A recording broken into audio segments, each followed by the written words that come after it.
Oh, Jesus. All right. Mock, yeah. Ing, yeah.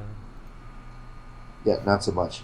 It's more like I'm about to commit a satanic sacrifice of my cat to the gods of short audio loops. Please sit down. Right. Oh, Just to please, enough of this mock, crap. Oh! ing, yeah. Okay, there we go. Okay, so I'm looking at the stream live right now, and I'll send you a copy there. There's that. All right. Now, open link.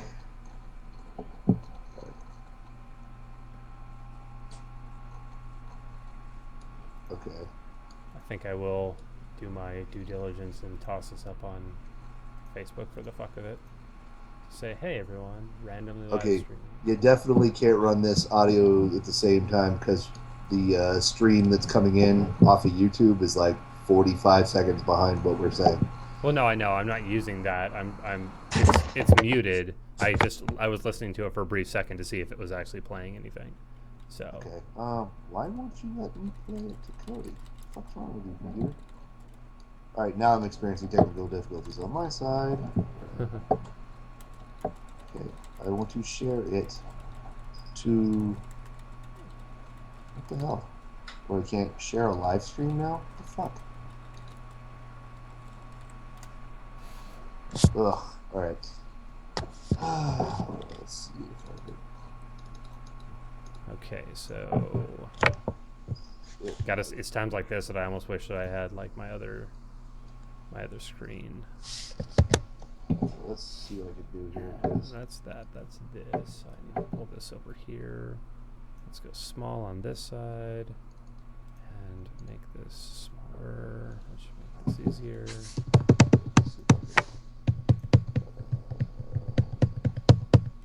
pull it up on here. YouTube. Click, click, click, click, click, click, click, click, click, slam, slam. That's what I'm hearing from you.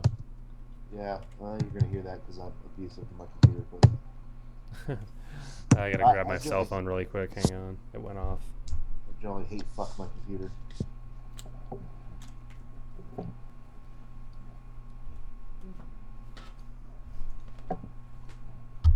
Oh.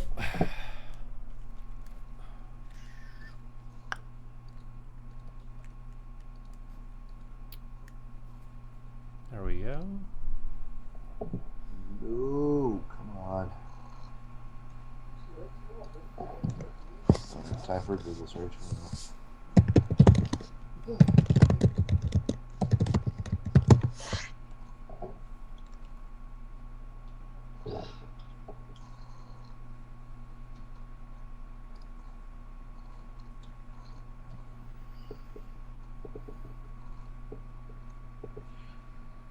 That's not what I want.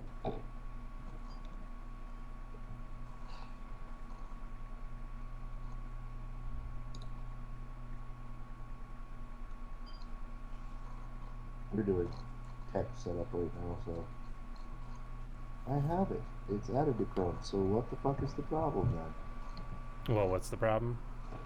Okay, so the link you sent me, right? Normally, I pull up the video up on like an actual YouTube player, and then I've got a Chrome plugin that's supposed to allow me to to my play it to my stupid Kodi host, and for some reason the play and Q buttons are uh, they're not popping up.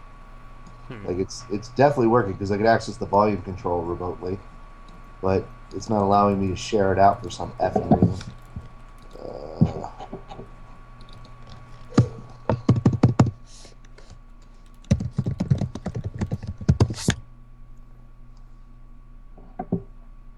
share. Yeah, this is a fun little one. Just a different, just a different little thing to do here, I guess. Let's go back to full screen on that. Or actually, can I do this? Can I like go to a smaller ratio? And when I go back to channel 1, video 1. So this Burnout for 2027, is religious this your official accommodation. live feed I've stream defended thing? my Damn it, stop playing. There we go. Well, this is like my own little blog channel thing that I haven't used very much of yet. And then I've got Burn Base Plays, which I'm going to be putting up a bunch of gaming videos soon for that. And then no, like, because if I sign into the thing and if I'm subscribed to the channel, maybe I can. All right, hold on. What am I signing out of then? Okay. That's not what I want. So. there. Fuck my computer a little bit more. There's that. Yeah, Jesus Christ, for fuck's sake. Or bag.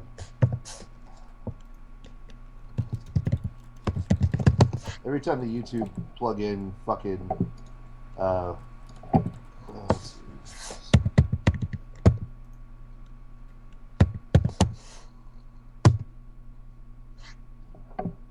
Wow.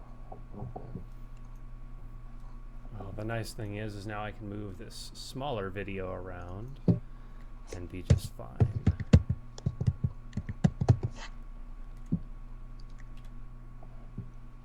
Okay, return to my device to continue.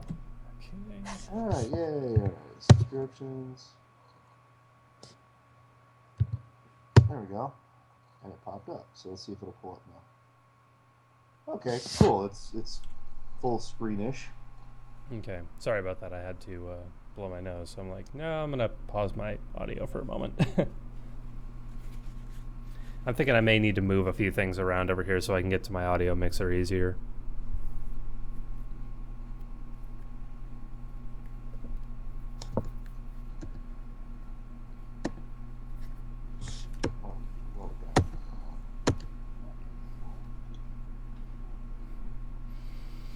Wow, it's like a full minute behind by the time it hits YouTube. Yeah, that's normal. I mean, you got to think that they're uploading it. They're basically re-rendering half of it. So. Oh, I know. It was just an observation. I'm gonna kill the audio again because it just now showed you scratching the top of your head. If that tells you anything. So I'm broadcasting through Skype to his computer, which is then doing the magic and then going back to YouTube. Well, anyways, I mean, this Magic. Does this at least function, though? I guess is the big question. So I think it works. Yeah, I believe it works. So I was just gonna pull up the audio to see if you can hear me. And then going back to YouTube. There you go. Well, anyways, I mean, this. Magic.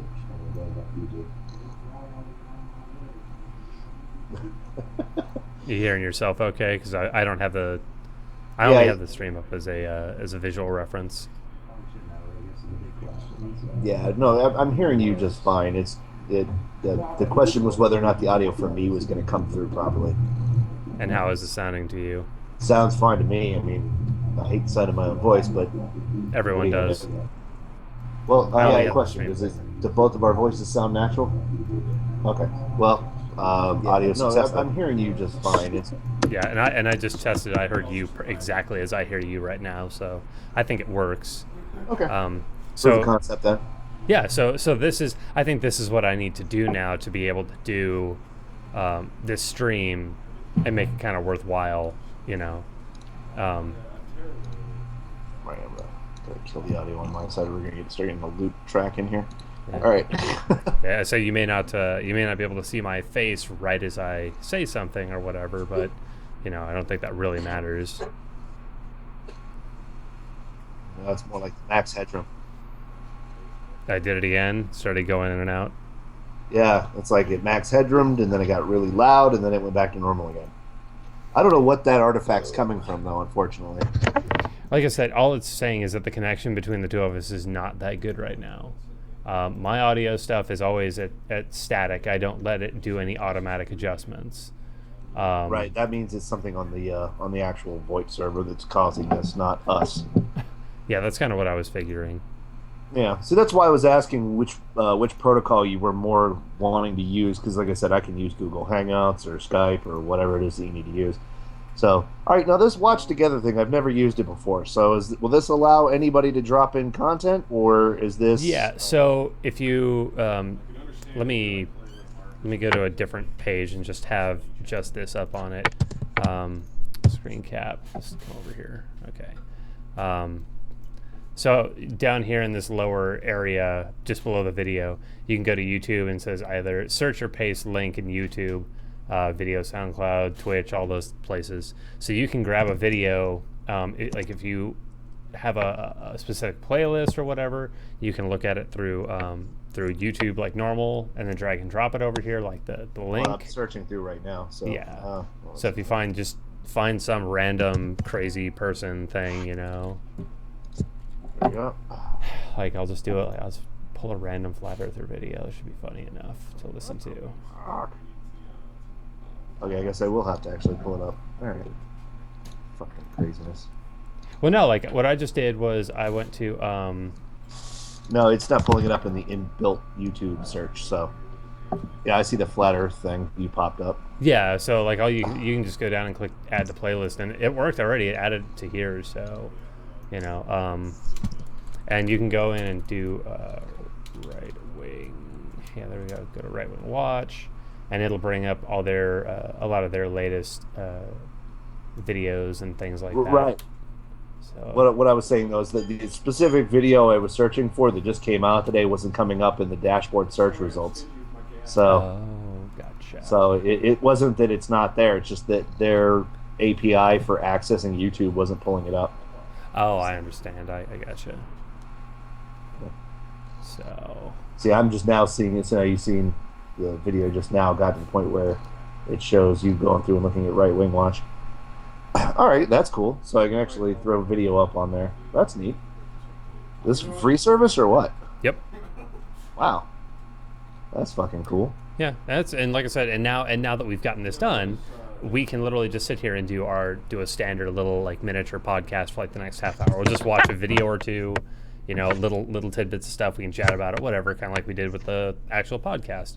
And with this being the case, having it set up like this now, it'll make it easier for when we have other guests on, things like that, so that save it as a preset, right? Pretty much, yeah. I mean, for me, it's just I'm running everything basic. I'm not doing my 12-way split to Sunday like I was doing before. Yeah, I got it. I'm just trying to provide a little bit more light so you can see my face. Hey, there you go. I can actually see you. Yeah, I took the shade off my lamp. So. No, stop. Damn it. I'm knocking over everything on my desk in an attempt to just grab, like, water. I may pause for myself for a moment and go grab some more water. Do what you gotta do, brother. Keep them entertained. Feel free to watch the video. Be right back. Yeah, not that guy. Really.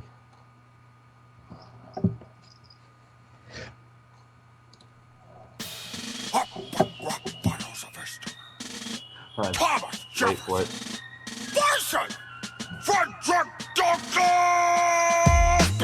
When in the course of human advance, it becomes necessary for a battle to commence. They can plow. I hit them with the illness of my quill. I'm endowed with certain unalienable skills. Let me run down my resume, will ya? Set up a little place called the United States. Sound familiar? I told King George he could eat a fat dick. When it comes to declarations, I'm the first draft pick. I topple any tyrant, so kings and pirates beware. I'm so down with revolutions, I invented the probably a while because his headphones are on the desk. On my shelves, it's true, but I've yet to read the 3 books you wrote about. It's called hijacking the market. Like a slug in a 3-piece suit. We didn't come back from Paris to battle Pepe Le Pew. First Secretary of State, VP number 2. Not to mention third president. What you do? You finished? Now, I don't know if this changes the audio output of the video.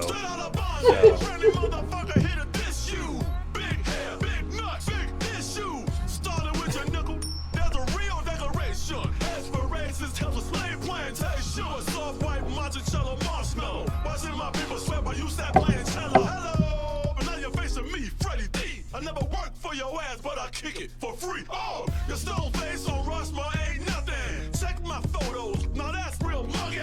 The face of a free man. I'm gonna do this really quick and then listen on here.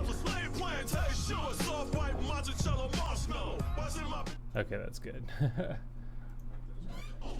Oh, Frederick, I've never heard a verse I dug less. All right, I Apparently that picks up in the video sequence. Do what? system that I hated, but I needed to keep my financial status situated, and the words I used were hideous blot to describe the slave. I'm glad I can hijack the mic and have fun with it, though. The trade of you slaves in Virginia when I ran the whole state and still made it home for dinner. So forgive me, I was busy and I had a lot to do, but we did it. You're free now, so we cool. This ain't Louisiana, man. I ain't buying it. You talk about freedom, but you ain't applying shit. So You have that mischievous look on your face. You're up to something. Don't up anything. It's just a matter of the. It's a matter that I was testing out to see that queuing something up and actually playing it. Yeah, well, like I said, the joy is that this, it works, to me it's working pretty well. I might have to turn it down a little bit on my end just because... Yeah, it's extremely loud on my side. And it's not the main feed, it's just playing off the video player that loud, and I was trying to turn it down. I mean, you can turn down, on the actual player itself, so... Which wasn't really doing anything. That was my point, is that the audio going to my headphones wasn't changing volume. So I was looking to see if it was changing volume on the actual broadcast, and I was trying to turn. Gotcha. Yeah. See, I'm just doing a little testing from my side to see what the hell that might have actually affected, but because it wasn't doing anything locally, the sound volume was just as loud no matter what I did to it. Oh, okay, I gotcha. Yeah. It's kind of weird that the fucking volume control shows up in the broadcast video, though. Well, it's because I'm watching, I'm using it as a screen capture, not necessarily as like a specific capture of like a video playlist. I see your mouse flitting around, so that's probably why. All right. Yeah, that could definitely be it. Yeah. Hold on. I'm gonna make you an internet superstar, cat. Oh. Haha. That's what you forget crawling up on me and mugging me, stupid asshole. There we go. Oh, look at that happy little face. Right, yeah. Yeah, it was more like a pissed off little face because he was comfy on me and then I picked him up. He's like, "You bastard! I was just getting comfortable. Why? Why did you do that to me?" I was just enjoying a thing. Yeah, see, at that point I can... knock my drink over? Okay. Life with cats. Oh, I already know, trust me. Pissed off face. Well, let's see. Okay, so let's go through and let's just do this one on this next video, just Jim Baker and his insanity. I don't know what to turn the local audio back up.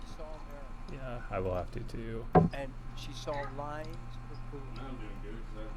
And they drove up in new cars. New cars. They were dressed well.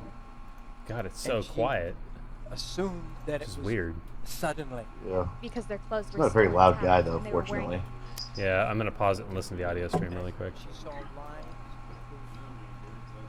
And they Oh, drove get up.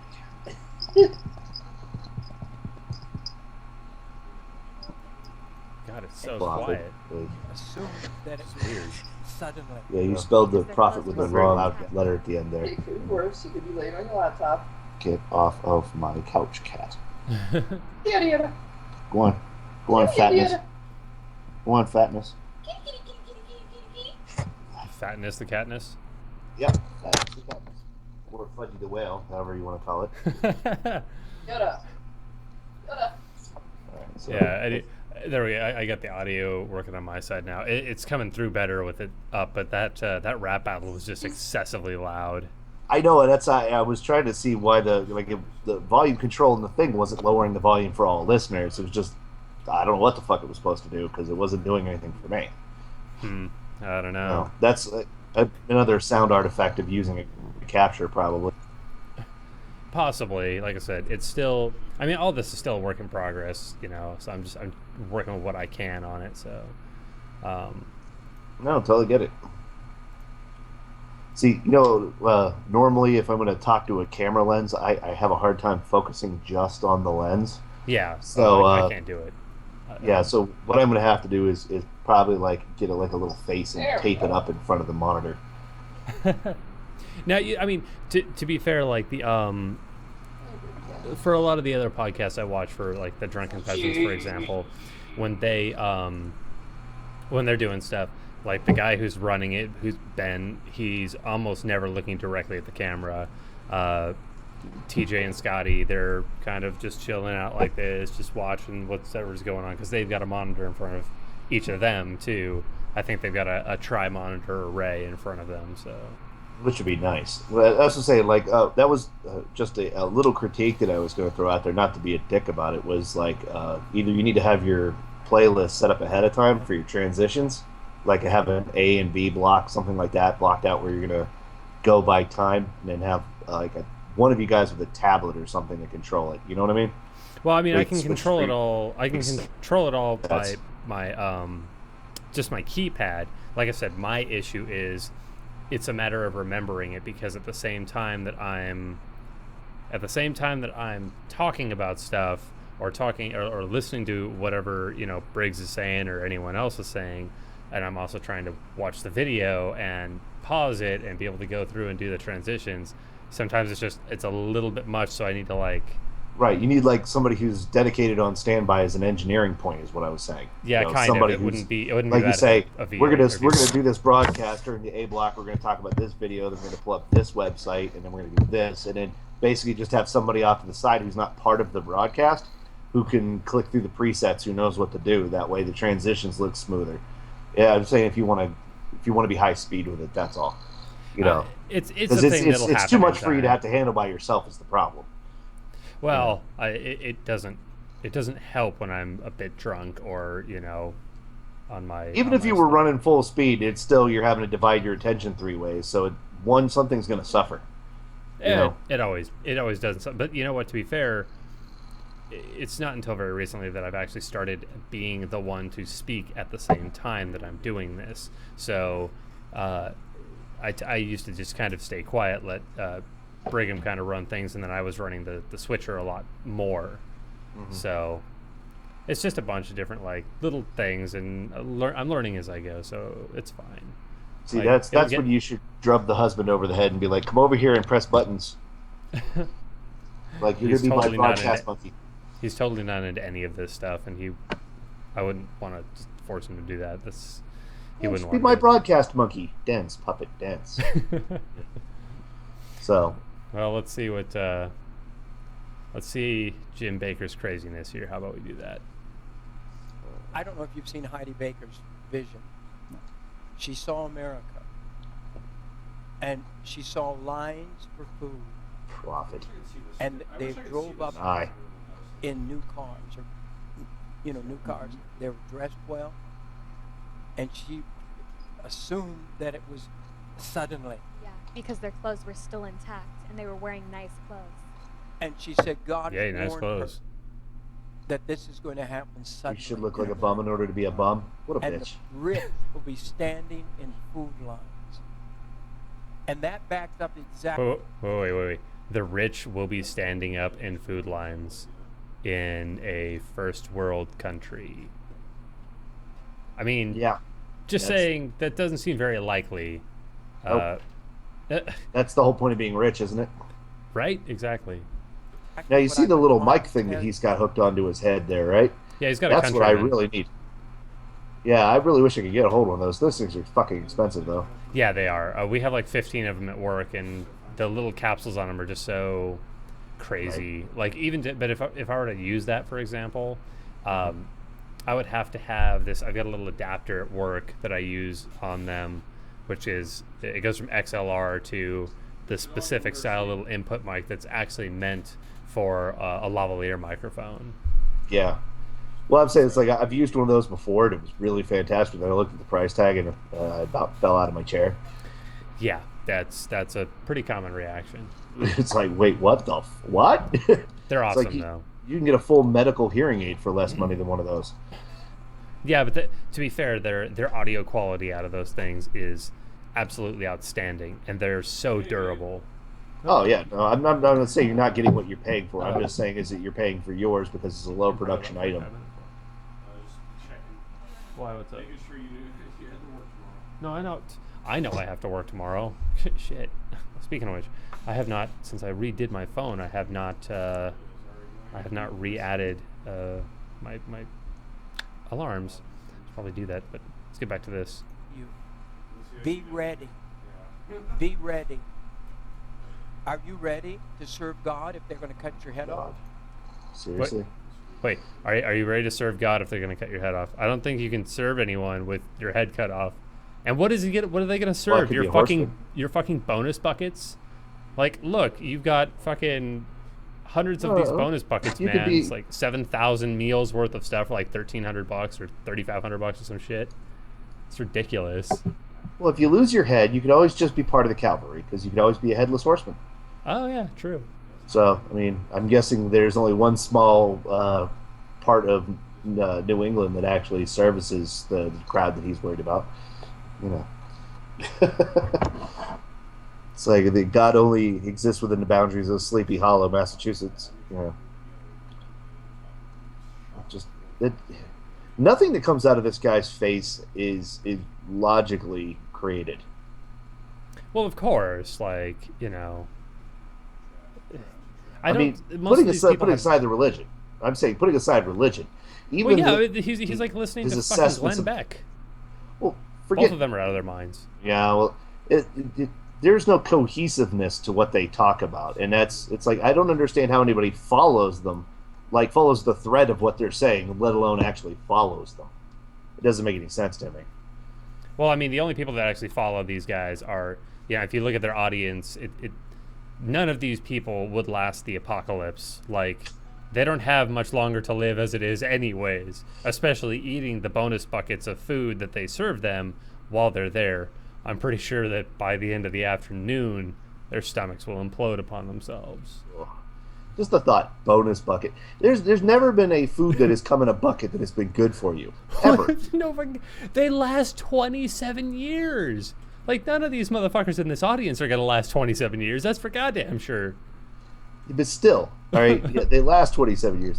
But really, so does the shit in my couch cushions, all right? You know, doesn't mean in 26 and a half years from now I'm going to crack open a couch cushion to harvest the beer farts. So, really? You know? Just... So years ago, God spoke to me. I was supposed to start preaching it, and nobody would accept it. How are you going to tell people the church needs to be ready to have their heads cut off to say, I'm willing to die for the gospel of Jesus Christ? Why the fuck should you be willing to die for any gospel? Yeah, that's in being an ex-Christian, that's the one thing that I never understood about our religion was why were we so willing to be like, yeah, I would die for what I believe in. And right now I'm like, no, if I can figure out a way to get out of the situation and, find a way to save myself, that's what I'm going to do. It doesn't matter if I have to lie to do it. If it's my life, like, what are you thinking? Well, I mean, to be fair, that assessment's also the same math that's being done in every soldier's mind when they step on a battlefield. Is it what I'm here to do worth my life? Yeah. It's the same calculus. Now, for those people who have faith, I can understand the idea of them saying that my faith is important enough to me that I'd be willing to give my life to, I don't know, make a point that I lived my life within my means and in my decision making. But it seems to me always to be counter and at odds to the concept that you're surrendering yourself to somebody else, but yet to say that you're willing to exercise free will in the loss of your own life. That's counter to one another. You can't give up free will to a higher power and then exercise free will to help that higher power. It's either you in the driver's seat or the higher power. Pick one, Well, that's the thing, is that a lot of the time it's a matter of they don't think that way, so they don't go back and forth on that whole idea. This fucking, maybe I'm having a problem with my stand. There we go. Pull this back. My mic keeps dipping lower, and I move it up and then it keeps dipping lower, and I'm like, no, I know the thing weighs a bit, but shit. That's why I was using the little mic earlier, because it doesn't weigh but fucking 1/8 of a pound, and this thing's 6 pounds of steel. It's no. It's made out of Thor's hammer. And there is such fear in the church. I mean, fear. Not just fear of ISIS, not just fear of one thing, but fear of not being politically correct until you will be murdered. Okay, so the thing is, yes, there is a lot of fear in churches. And what did you do? Did you stab yourself in the eye? No, he did. That's me trying to hold back the blood from inside my skull from hearing that statement. Sorry. Well, yeah, there is fear in these churches. So often there is so much fear in them. But you know why there's fear? It's because the pastors of the congregation state things that make people afraid. Like, he knows exactly what is going to make them afraid of things, and he throws it out there. You know, he or she, whatever, you know, throws it out there and just terrifies the batshit craziness into people. Like, what the fuck is wrong? Why are you doing this? Why are you causing your congregation to be terrified of life? Well, that's the way the control mechanism works. If everybody around you is pants shitting scared, they're not going to have the ability to exercise their faculties of reason. And what for a sentient creature is more pants shitting terrifying than the concept of non-existence? All right, that's the biggest hurdle I've seen a lot of Christians, a lot of theists altogether have when they give up their faith, is the idea that they're pants shitting fear in the unknown. All right, and it's like, really, it's like, what's the difference between the world with you in it and the world without you in it? Everything keeps happening. You're just not fucking there anymore. All right. Yeah, so to you, it's a problem. To everybody else, it's an inconvenience. Yeah. Well, you have a very, like, you know, you have a limited sphere of influence as it is already. You know, in your daily life. Yes, there are big historical figures that have put a very large touch on history and on society, but you know, for the general everyday person, unless they get into these really high positions of power where they're able to affect a very massive change, or they start a big revolution, so to, you know, or something along those lines, your life really, as glim as this may be, your life really doesn't have a whole lot of impact on a ton of people.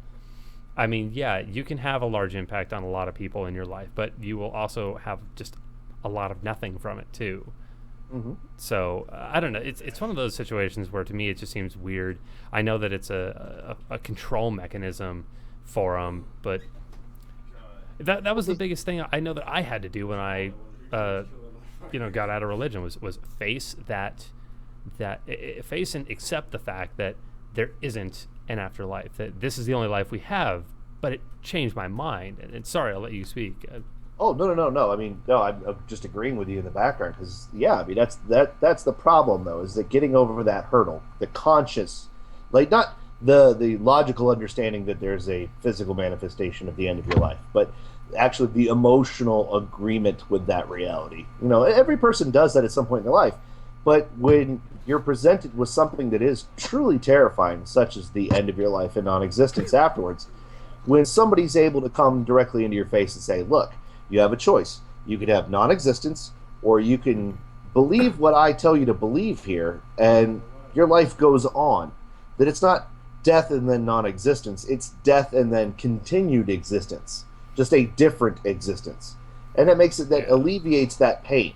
So you have them pants shitting scared, and you say, here's a great prize that's going to get you this everlasting life, but only if you follow these 10 simple rules, none of which are applicable outside of 4,000 years ago. You know. Yeah, really. You know, I have to say, there's an interesting thing that I had to wrap my head around in getting out of the religious mindset. The concept in and of itself of eternal life, so to speak. You know, and I use the term life with air quotes there because it's existence. Yeah, it's existence, not necessarily life, because we only understand life in a specific set of definitions. But just thinking about it and wrapping your head around how eternity works, like, it's one of those situations where eternity is all manners, or all moments in time happening at both the same time and over what we considered forever. It's kind of a weird thing to think about. Like, so an interesting little like webcomic that I've read, which definitely only an 18 or older type of webcomic, called Jack. Yes, furry anthro thing, but it's the story basically of the Grim Reaper dealing with all these different characters. Grim Reaper is one of the 7 deadly sins, and all the other deadly sins are in hell in different areas. They control different spots. It's kind of a mix of like Dante's Inferno and or at least the Divine Comedy in general. It takes a lot of points from those stories, but one of the things it does is it talks about that those in hell have a chance to be able to try and go back to Earth, relive their life, reincarnation style. And you'll have a character who, in the first storyline, they talk about the first arc, the main character dies, but then you see them later in another storyline that's actually earlier than their own storyline. So they live 2 separate lives on the same planet, and it's really weird. And that's kind of, if you kind of think about it, that's kind of how eternity could, in essence, kind of work, because if it's in every point in time at the exact same time, well, it's just circular, I may not be explaining it very well. No, you're explaining it just fine. I had to divide my attention. Sorry. No. My book's typing it, so I got the used copy of DSM-5 and the mental behavioral part of ICD-10. I know, but I don't. I love you. Well, I pretty much play this game. Yeah, squee yourself. Go squee elsewhere. All right. But we should have her on sometime too, for the psychology side of things. It'd be interesting. That would to be talk good. about. Yeah, it would be really interesting to talk about, I think.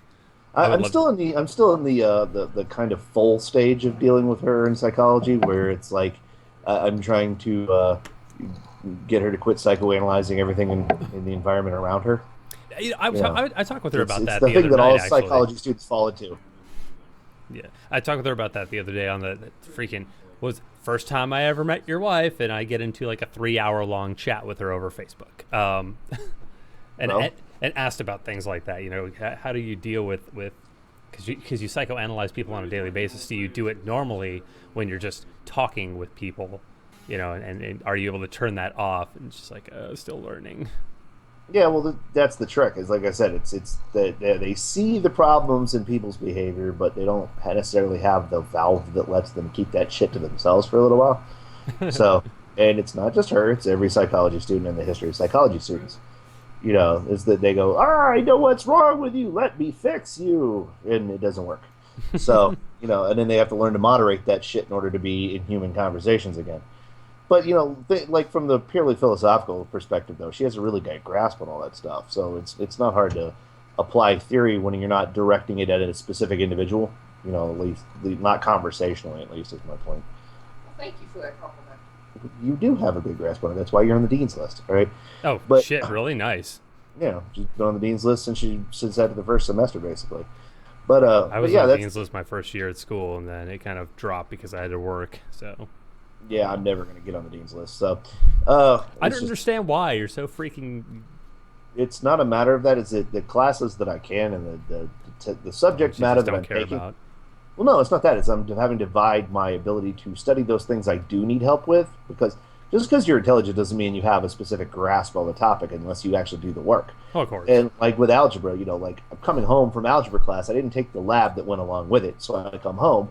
And then I'm watching my son, and my son is that Ray Bradbury blast of the skull, the little air horn running around every 15 seconds. And then I'm trying to do, like, division of rational exponents. And it doesn't work because I'm halfway through a problem, and then, da-da! And then it's like, okay, I forgot how I was doing that problem.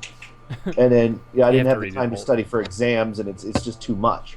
Yeah. So this time going around, I did the algebra class that I'm taking this semester. I've got the lab that comes after that. So that I could have time to do the studying, the schoolwork, and everything on site before I have to go back and deal with my son, so I can compartmentalize my headspace better. Yeah, well, that's Problem is, good. once I'm through the front door, I'm not able to do any schoolwork. Barclay can do schoolwork at night because she goes to school, she goes to work at night, and she guards basically an empty building all night. So other than a few checks here and there, she has the majority of the night to sit down and think things through. Yeah. More or less uninterrupted unless some craziness happens. But me, I don't have that. So dividing my attention, even if I can grasp a subject, if I don't have the time to be able to work my way through it, then it still suffers. So like history, because, well, I'm a history guy and I'm a big fan of history, I got like a 97 in that class, which I'm happy about. And then because my hippie ass ethics teacher decided not to tell anybody that she was opening and then an essay was due on the digital submission system that the school has, I didn't even know that I had an essay due until after it was due. Oh, So, of course. So I got a C in the class, and that was the only assignment I got anything less than a 97 on. You know. And that's you only know. because you missed it because you didn't know. Gotcha. Right. It said on the syllabus you have 2 essays, but not specific dates on what it is exactly that you need to do for those specific essays or when they're due or when they're going to be open. And she never once in class, which I was there all but 2 days, went through and said, "Hey, I'm opening the essays today. You have until next Friday to do them or next Monday." Or she never. It would have taken 5 seconds out of her life, but she's so disorganized that she completely spaced on doing it. And she's like, I come to class on a Monday morning. She goes, "I hope everybody got their essay turned in." I'm like, "What essay? You opened the essay already?" "Oh yeah, I opened it last week." "Did you tell the class?" Did you email the class?" Did you tell anybody but yourself?" It's like, No. so basically only those people who live their lives as a student inside that digital submission system actually had a chance to know that it was available. But it's just a giant pain in the ass. And then my algebra teacher she was Bulgarian, spoke very rapidly, very quietly, facing away from the class, and because she was a very good mathematician and not such a great instructor, she would skip over very large important steps in the structure and process of how to do things, and then just go, "Why don't you get this?" It's like, okay. So yeah, so I got a crap grade in that. I passed it, but I got a crap grade. So now I'm on to a different algebra class with a different teacher that got recommended by the advisor. But even then, until I can actually sit down and get my schedule attuned to a way where I can compartmentalize my life, home and school, I'm not going to have the chance to be on the dean's list. So I'm not worried about it. Because I'm not going to college to shine apples or to learn everything there is that I'm going to have to attempt to learn for school. I have a very specific range of information that I'm going there for. And I haven't reached any of it yet. Algebra's not a gatekeeper for me because most of what I'm doing doesn't require algebra. It requires programming, it requires logical reasoning and ethics and biochemistry. There's a little bit of algebra in there, but not enough to substantiate me going through 5 different years of algebra. Yeah, really. And what's worse is that when I tested into the school, that they made me do the math test, and then I went to go sign up for my classes. They're like, "Well, you need to take a second math test," and I'm like, "Why?" And they're like, "Because you're not measurable on the test that we gave you. They're too high." So that means that I get the 100% right. Like, it's just that simple. Well, right, but that was the thing, is that they have a higher placement exam that goes on after that. And they didn't tell me I had to take it at the time. So like a week goes by, and after all the classes have pretty much already been signed up for, I get left with the dregs of the semester. So like classes 8 o'clock in the fucking morning or all day on Friday. I mean, it was garbage. I got the leftovers essentially. God, it sucks. Yeah. So I'll get better at it. I'm not worried about getting into fucking dean's list. It's not my goal. My goal is to learn enough math to be able to get to my programming classes and then learn my programming and engineering courses, that I already know how to do a lot of the engineering involved, to be able to learn the concepts that I don't understand yet, to be able to build the devices I want. And that's it. The learning is for me, not for a job, not for a career. It's to be able to do the inventions and the things that I want and be able to do them in a reasonable fashion. Gotcha. If you preach the gospel. Jesus Christ, indeed. Is that right? It is. They're timid. They're It's intimidated. over, people. The gospel is over in the United States of America if we're not careful. What? We have turned our back on the Bible.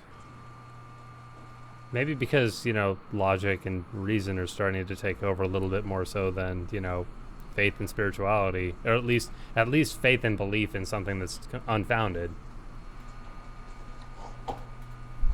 Okay. Well, no, I mean, it's just that whole concept, though, the idea that that we might have a Jewish president next, and we've only had 44 consecutive Christian presidents. That obviously Christians have forgotten about Christianity, right? Well, there's the old thing, they don't bother reading their book, and the same statements have been coming out of their mouths from generation to generation for 2,000 plus fucking years. So think about it. I'm pretty sure if they've been saying, over and over and over again that, this is the end times and Jesus is going to come back soon, and that's been happening for 1,000 years, there may be a reason why he hasn't come back. Maybe he just doesn't exist and is all in your head. Well, there's also a psychological trick aspect to it. The idea that, that you are not devout enough. And I'm going to hold up, and he's holding the book up right now, right? That you're not devout enough. And what I'm going to do is I'm going to say, hold up this book. Well, none of you people are actually going to read this fucking book. So now let me tell you how you become more devout. And this is where the pastor shapes the narrative of how one becomes more Christian, as opposed to actually sitting down and reading the gospel going, well, this makes no fucking sense. Because then it might be on the group at that point to actually have a constructive, reasonable thought in their mind of their own and say, oh, well, this doesn't make any sense. Maybe I should ask more questions. He doesn't want his flock to ask more questions. He wants his flock to be enraptured as to, I'm the guy who's figured it all out. Listen to me, because I'm the one who's going to tell you. Yeah, and that's the biggest thing that's always kind of like... the thing is, okay, so the church that I went to, for example, the only way that we actually read the Bible was we read through from front cover to back cover in 7 years. So tell me, even going from Genesis chapter 1 to Genesis chapter 2 and 3, you know how long of a time span it is to get just through that part? A week or two. At least. Yeah, it's at least 2 weeks to get through that. And in those first 2 chapters are about 9 or 10 contradictions right off the bat. Some of them scientifically illogical ones, some of them just verbally, just statements that, it's like Genesis 1 has one timeline of how things were created, how when men and women were formed and all that. And then you look at Genesis, it changes that narrative and goes from man and woman were created at the same time to Adam was created first. A bunch of shit happened. He named all the animals, and then he laid down, God ripped a rib out of his chest and gave it to a woman and created her. So there's you've got two different stories going on there. But because the last time you heard anything about it was the week prior, most people don't have that long of an attention span. They go to church because there's a big status symbol in it. And I know this for a fact, especially in my church, in my old church at home, because I live in a very small town. So when you go to a church like this, everybody knows everybody. So if a person isn't in church that next week, like that whole week, you hear the rumor mill go through. Oh, he might have been doing something sinful. He was at home watching porn and having butt sex. Oh, God. Fuck. No, that's the mindset. If only it was that fucking exciting. Usually it's just like, oh, fuck, I slept in. Yeah, I was like, I wanted to have a breakfast burrito before everyone else got out of church, so I went to go eat instead. Yeah. Oh my God. Yeah. Try in the South to go to a fucking restaurant after 9 a.m. in the morning. Holy shit, you're fucked, dude. You're not getting breakfast until Monday. Dude, I had that. I had that when I was out in Georgia for both. For AIT mostly. It was in Gordon, so. Fucking terrible. Like just going over to the Waffle House, which is only like a mile down the road from where we stayed at the barracks. Man, you go there at even 9:05, and that place is just all of fat Christians going, give me my waffles. Give me my waffles. I need my waffles, my hash browns, and my eggs.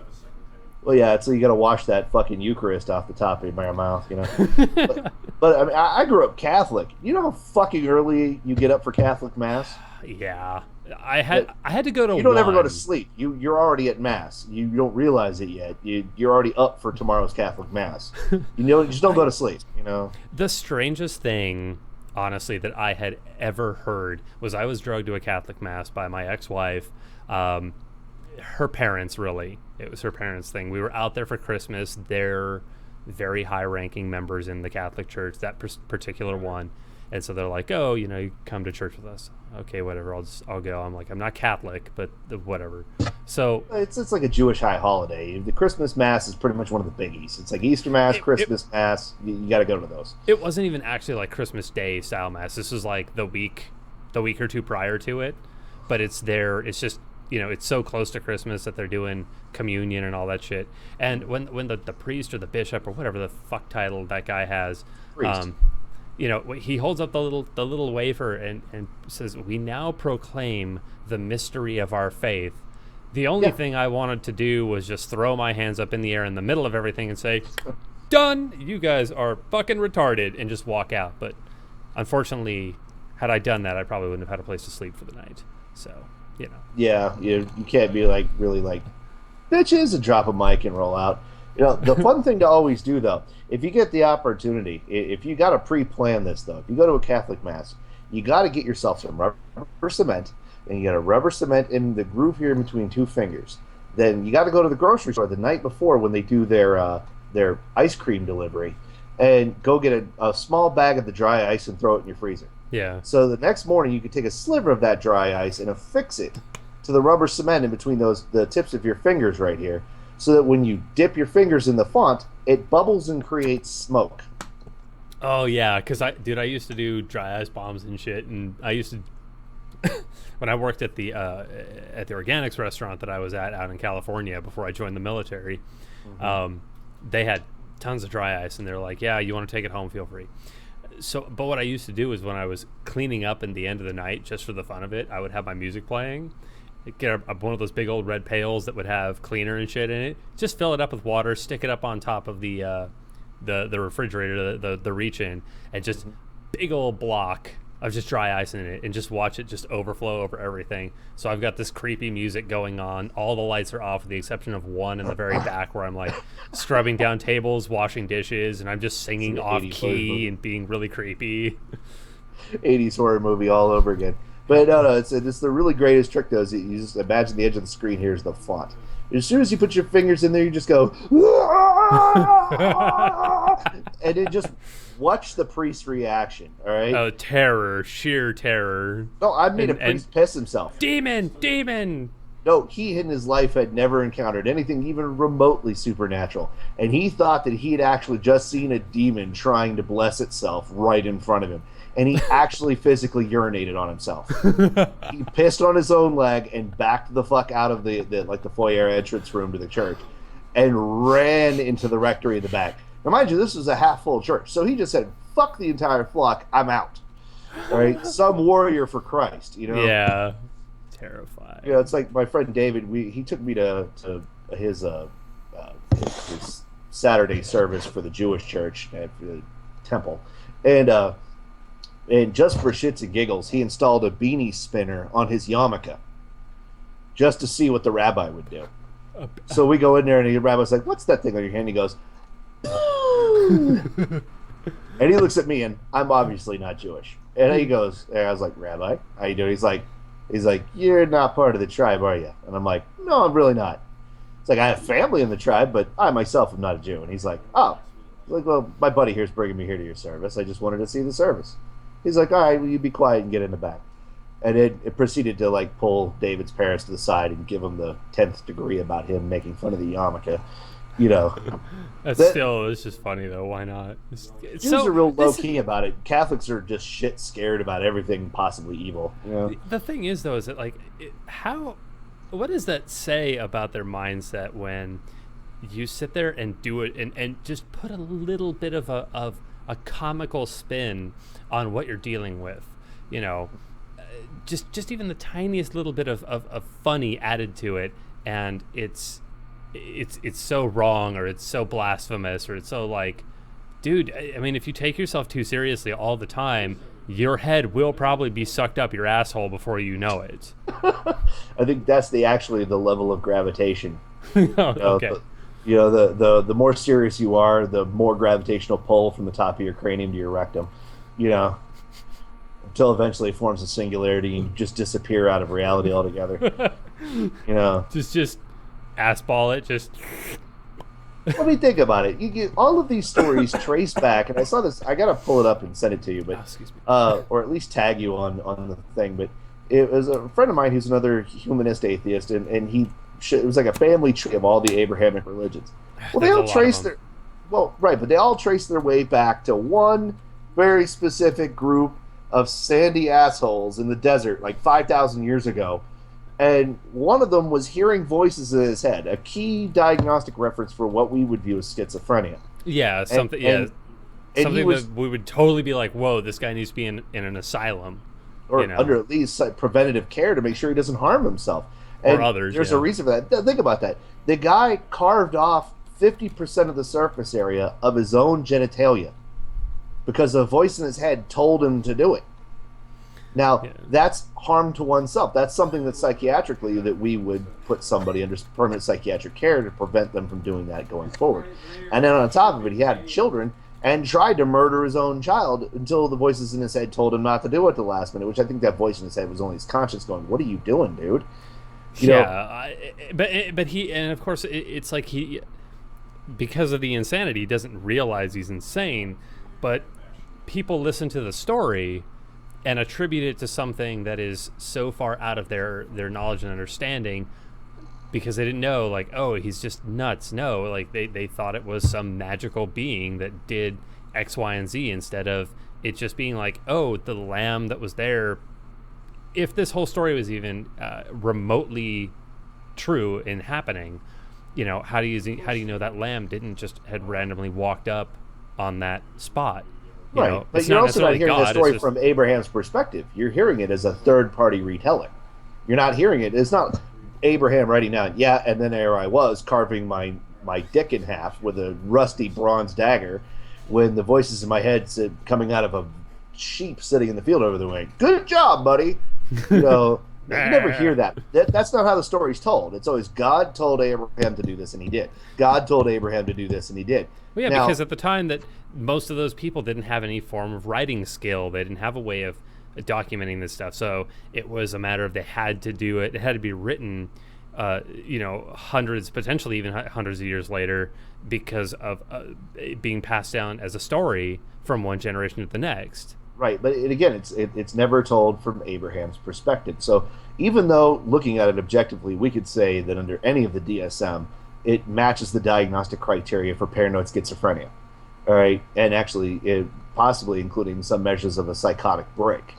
That he succumbed to the symptoms of his schizophrenia, and that made him become psychotic.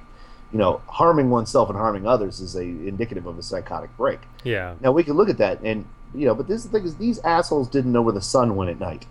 All right. Yeah. But this asshole carves half his dick off in the middle of the desert by himself and says, "God made me do it." And they go, "Wow, he's a prophet." But 5,000 years later, here we are talking about this sandy butthole. All right. and people say that, well, this is obviously a prophet. It's like, no, it's not. It's like, it's the old He's thing. a crazy person. That's just that simple. I don't even like to minimize it and kind of deride it by saying he's a crazy person. He had real psychological problems for which they were not they were not being treated. And now, 5,000 years later, what are we doing? We're still carving half the surface area of a dick off of every child that's born to appease this one sandy butthole with schizophrenia from the Dark Ages. Igums, Tim, why do you do this to me? Freaking iguana. She's not happy at all. She needs fed. Yeah, I know she needs fed. I'm streaming right now, crazy. Well, everyone got to see my iguana, Sir Igums, Madam McIgums. Once she knows that the food exists here, See, the problem is that I can only see you with a 45-second delay. I'm trying to do anything. I am too, Mr. Man. You're playing a video game. I'm doing a stream right now. This is your Igums. I'll toss her one. Oh, fuck. Yeah, Heidi came over and knocked the iguana right in his lap. Like, here you go, feed the iguana. I'm not pausing it. I'm just still running. Well, there's breaks. Igums. No, 'cause I'm gonna be done in a few minutes. Derp. Here. Hey, well, if you need to go, man, and deal with your household issues with your pets, then by all means. No, it's fine. The iguana is just dopey as hell. She just doesn't want to like come over and get the greens. She knows they're here. She just doesn't want to come get them. Well, You dumb iguana. it's in the morning. Well, that's okay. You know, maybe I will just because I'm gonna have to get ready for bed here anyways in a few because. Yeah, and I got to try out that new medical stuff because my back is killing me. So I got to find a better angle to sit at if we're going to do this more than once. Because right now I'm halfway along my couch with no lumbar support and it's killing me. So Yeah, get into a better spot, man, for next time. yeah. Well, So for as anyone far who- as it seems like it worked out pretty good. Visuals from my side look good. Visuals from your side look good. You have better lighting than I do. I'll have to figure that out. My lighting But, is I just have a lamp. I have a little bendy lamp that's just pointed up at the ceiling or the wall in front of me, and it's just a white wall, so it's just reflecting the light off me. Plus my screens. So Yeah, I've got a yellow CFL on a kind of a beige wall, so I'm getting kind of beiged out here. just a little. So yeah, so I'll figure something out for doing it together. But I think now you got your presets set up, so it shouldn't be a problem setting it back up again in the future. Yeah, it should be better. Here it comes. Get the leaf. All right. All right. Well, for everyone who was watching, thank you guys for watching. For anyone who's watching later on, hope you enjoyed. Obviously, we're just doing some testing tonight for future streams on the Burning Minds podcast, and for me for a few other things as well. And for any of you who haven't gotten the chance to join up with it, go over and check out Burn and Base Plays for my video game channel. I'll be putting stuff up on that really soon. I just rendered about 12 videos from Mario Party 2. Fun. Alrighty, let's just kill the cast really